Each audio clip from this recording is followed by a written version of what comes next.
Les gars, vous n'allez pas croire quand je vais vous dire que j'ai parlé pendant presque 10 minutes, j'ai même pas cliqué sur le bouton enregistrer. Pourtant, je suis malade. Vous entendez ça dans ma voix, je suis malade. J'ai parlé pour rien.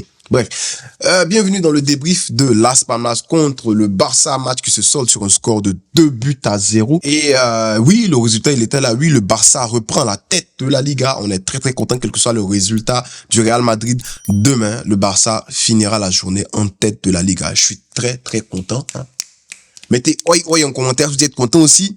Mais on va parler du contenu du match parce que franchement, le contenu, il n'était pas trop ça. Il n'était pas ça du tout. Parlons d'abord du 11 qui a été sollicité et un charnière central. Bon, Szczęsny, on le sait déjà, il a pris la place du numéro 1. C'est lui le nouveau numéro 1, c'est plus Peña.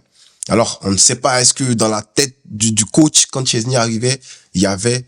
il savait que c'était Szczęsny qui allait être son numéro 1. Est-ce que Peña a fait quelque chose d'horrible? On dit que Peña a raté, je sais pas comment je vais dire ça, un rassemblement. Il est venu en retard, mais Koundé aussi a raté un rassemblement. Pardon, venu en retard à un rassemblement, mais il a juste pas commencé le match qui a suivi. Après, il a joué. Là, le voici, il était titulaire aujourd'hui. Donc, on ne sait pas c'est quoi vraiment la raison. Il y aura des bruits de couloir, mais je sais pas où prêter l'oreille.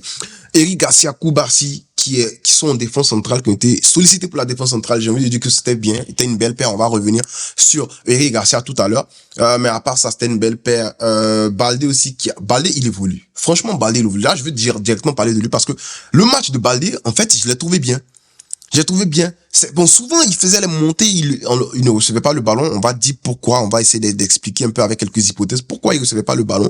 Mais là, il dit que Baldé fait un bon match. Baldé, il fait la course, le ballon n'arrive pas. Quand le ballon n'arrive pas, il se plaint un peu. Ce qui est compréhensible parce que quand tu es latéral gauche, que tu fais des montées comme ça, et qu'on ne te sert pas, c'est énervant. Mais après, quelques secondes après, le ballon, il arrive. Donc, c'était un petit retard, mais l'équipe même avait un manque de tempo aujourd'hui dans la cadence, dans les alignements de passes, dans la construction, il y avait un manque de cadence, un manque de rythme, de tempo. Je ne sais pas à quoi à quoi c'est dû, mais faut constater que c'était vraiment là. Et c'est très problématique si on joue contre une équipe qui est très joueuse. On va avoir des problèmes. Même contre Dortmund, si on sort un truc comme ça, on aura des problèmes. Là, j'ai envie de le dire. Donc, voilà.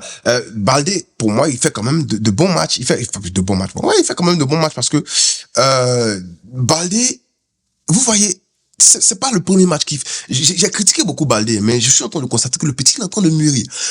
J'aime le fait qu'il appelle en profondeur, lui on voit le ballon et il cherche le deuxième poteau. Ses centres sont devenus millimétrés placés. Il cherche Lopez quand il peut trouver Lopez. Il cherche le deuxième poteau. Dommage, il y a personne à la retombée. Tu vois pas Lewandowski se jeter sur les ballons, se tacler pour... Voilà, Lewandowski, j'ai l'impression que la flamme, elle est partie. Je sais pas ce qui se passe, mais on parlera de lui tout à l'heure. Mais c'est juste pour encenser un peu Baldé, parce que je pense que Baldé, il fait quand même un bon match.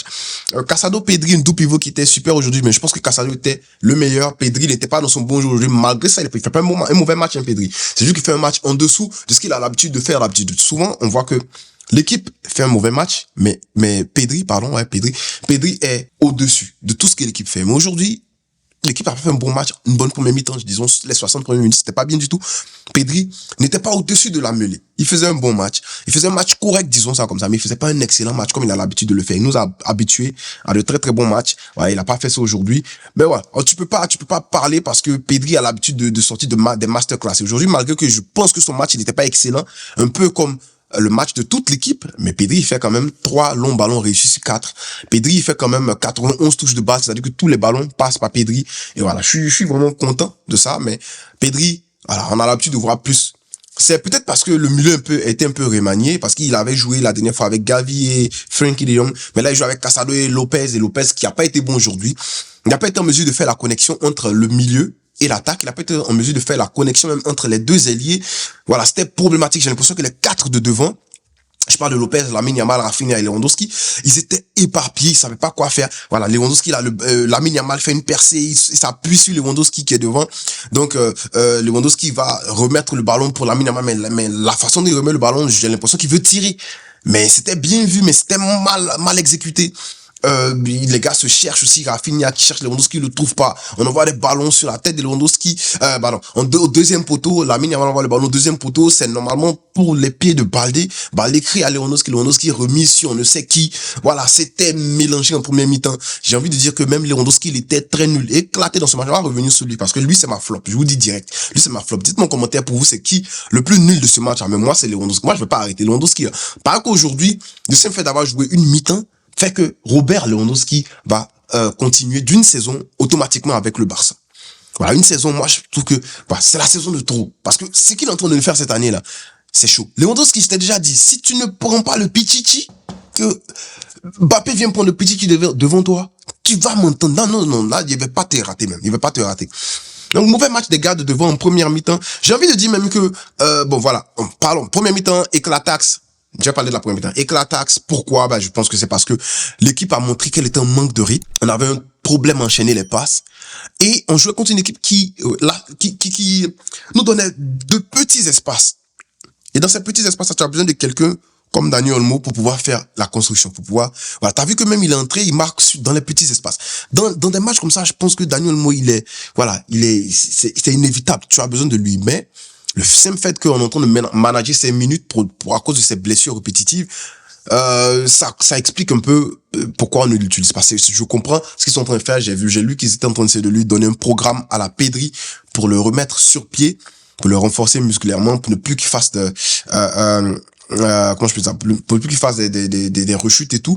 C'est bien vu, mais Olmo, on t'a payé 55 millions plus extra là. C'est pour que tu viennes jouer, pour que tu viennes claquer des buts comme ça. Parce que le match, il était serré. Cette équipe de Las Palmas, en première mi-temps, a eu 2 occasions. On a eu une occasion franche de but. Le raté de Lamine Yamal sur le côté, la passe de comment ça s'appelle là, de Lopez à Lewandowski qui n'arrive pas à tirer, on sait pas ce qu'il a fait. Bon, il y a quelqu'un qui dit que Lopez l'aurait dû shooter, mais tu le vois quand il positionne son corps, tu sens qu'il va faire la passe directement. Et Lewandowski, t'es un 9, t'es censé au moins faire contact avec ce ballon-là. Pourquoi tu es surpris? Non, il était fâché en première mi-temps, là. Non, après, ouais, entrée de Olmo, et puis Olmo, voilà, dans les petits espaces, il fait ce que Fermin Lopez n'a pas été en mesure de faire. Parce que Fermin Lopez, dans les petits espaces, c'est chaud. Mais quand il y a un boulevard, il y a de l'espace, il va avaler le boulevard, il va t'apporter cette verticalité-là, il va t'apporter cette percée-là, il peut faire ça. Mais dans les petits espaces, non, il est pas meilleur que Olmo. Ça, c'est clair. Donc, c'était compliqué pour lui, vu que cette équipe-là nous resserrait. Mais j'ai envie de dire que cette équipe-là nous resserrait, mais ils ont pas été quand même bons. Leur défense a été bonne aujourd'hui, mais le meilleur joueur pour moi, c'est Molero, Alex Molero. Il a pas été bon aujourd'hui. La preuve, on a même qui sort, je crois, vers la 70e minute, il est pas content du tout. Mais voilà, c'est un joueur qui est pisté par le Barça. C'est un joueur qui est très fort. C'est le numéro 10. Mais le Barça, défensivement, a été bon. Le match s'est joué dans le 3/4 de l'équipe adverse. Mais le problème, c'est que il nous laissait très peu d'espace et on ne savait pas quoi faire. On ne pouvait pas combiner. Dieu merci, Olmo, et Olmo, il arrive à combiner facilement grâce à Lamine Yamal, qui fait une chose que, voilà, il avait fait avec Lewandowski en première mi-temps. Il fait sa petite percée, il s'appuie sur Lewandowski, on sait pas ce que tu veux faire, tu vas tirer ou quoi, il remet bizarrement. Bref. Mais cette fois-ci, il trouve Olmo et Olmo, lui, dans les petits espaces, il va pas te remettre. S'il est déjà là, il est proche des buts, il va chercher à frapper. Et là, il est droitier. Il se remet sur son pied gauche, le but qu'il claque, mon frère. Mais j'ai crié. Parce que ça tapait la balle. Si les scènes, en fait, aujourd'hui, les buts qu'on a marqué là, c'est pour lui dire, petit, ne bouge pas. Parce qu'on sait que tu es très fort. Si les scènes, il est très fort. Moi, je pense que c'est les scènes, tu aurais dû rester au Barça. Et Ter Stegen aurait dû partir. Parce que si les scènes, je le trouve beaucoup plus fort que Ter Stegen. Au pied, Ter Stegen, il est fort. Mais franchement, dans les arrêts, on a vu que si les scènes, même quand il était deuxième gardien du Barça, il était trop fort. C'est parce qu'il était trop fort pour être deuxième gardien qu'il a décidé de partir, en fait. Donc aujourd'hui, on lui a claqué ce genre de but là, parce qu'on sait qu'il est fort. On peut pas mettre les petits ballons comme les ballons, on envoie ballon sur la tête de Lewandowski, Lamine Yamal envoie ballon sur sa tête et puis il redonne doucement à Silesen. Tu vas pas marquer comme ça. Pour lui, tu dois le choquer. Choc bas. Donc, choquer sur la barre. Donc c'est ce qu'on lui a fait aujourd'hui 2 fois. Le premier but, le but d'Olmo, voilà. Déjà, passe de Lamine Yamal. Il fait pas un bon match, Lamine Yamal. Rafinha aussi, il fait pas un bon match. Mais les deux passes ça le sauve. Et souvent, dans les matchs, tu as besoin de ce genre de truc-là. Tu as besoin de ce genre de joueurs-là qui vont venir. Ça va être chaud pour claquer des buts. Ça va être chaud. Tout le monde fout la merde. C'est compliqué, désolé du terme. Mais tu as besoin de ces joueurs-là pour venir. Et puis, décanter la situation et donner des stats à des joueurs qui sont pas en confiance. Un gars comme Lamine Yamal, pour moi, aujourd'hui, fait un très mauvais match. Il se fâche, des trucs comme ça. Voilà. C'est pas un bon match. Mais, il essaie, il perce, il fait des trucs, mais je pense qu'il force un peu trop. Calme-toi. Quand ça va pas, fais les passes. Reviens à la base, Lamine. T'as rien à prouver. Calme-toi, petit. Calme-toi. Mais, passe de Lamine Yamal pour Olmo et tout le mérite revient vraiment à Olmo pour ce but-là. Parce que c'est un très beau but pied gauche. Donc, choqué, les scènes, but.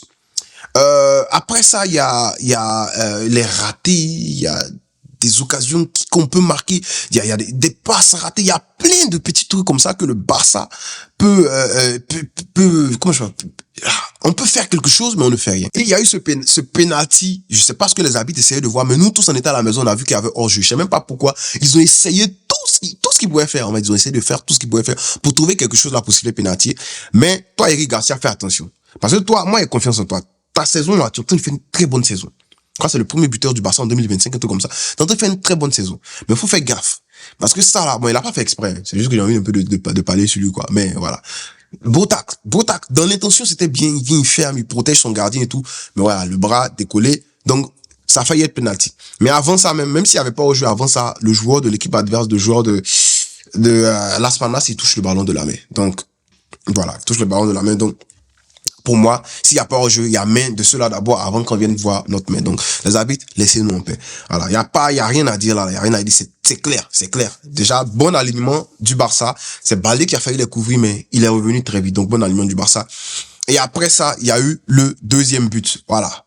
Ferran Torres, il fait son entrée. Et puis, il marque. C'est-à-dire que les remplaçants d'aujourd'hui, Frenkie de Jong, il fait son entrée pour Pedri à la 45e minute et il vient, il régule le jeu. Bon, il prend un carton jaune, mais il régule le jeu et tout. Mais Ferran Torres, il entre au même moment que Frenkie de Jong. Il a 5 minutes le petit. Et puis il vient, il choque bas Lewandowski. C'est-à-dire que Lewandowski fait un match éclaté. Ferran Torres, il entre. Déjà, 2-3 appels de balles, je l'ai trouvé pertinent. 2-3 appels de balles, je l'ai trouvé pertinent. Rafinha qui essaie de le trouver et tout. Mais ce but-là, voilà, surpasse de Rafinha, un autre gars qui faisait pas un bon match, qui était il essayait aussi, il l'a trouvé beaucoup plus intéressant que Lamine Yamal, mais voilà, une stat pour lui, grâce à Ferran Torres. Bravo Ferran, parce que le but qu'il met là, waouh, pied gauche comme ça, demi-volée, lucarne. Comme je l'ai dit, un gars comme Silesen, tu dois le choquer, tu dois me bouler, tu dois l'étonner. Donc, ils ont mis choc, bah, boum, but. 2-0, on n'en parle plus. Le match est plié par le FC Barcelone.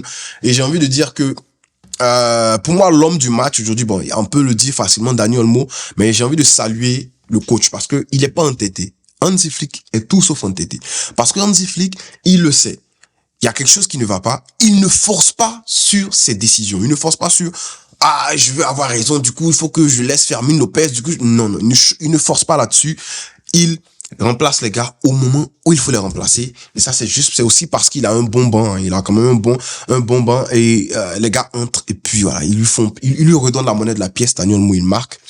Ferran Torres aussi, il marque. Donc, très belle lecture de jeu de Hansi Flick parce que ce sont des remplacements gagnants, ce sont des remplacements payants. Voilà, ça a payé. Bravo. À part ça, j'aime le fait qu'il ait donné un peu de repos à Rafa. Bon, pas assez de repos, j'ai envie de dire, mais un peu de repos à Rafa, un peu de repos à Lamine Yamal qui faisait pas un bon match du tout.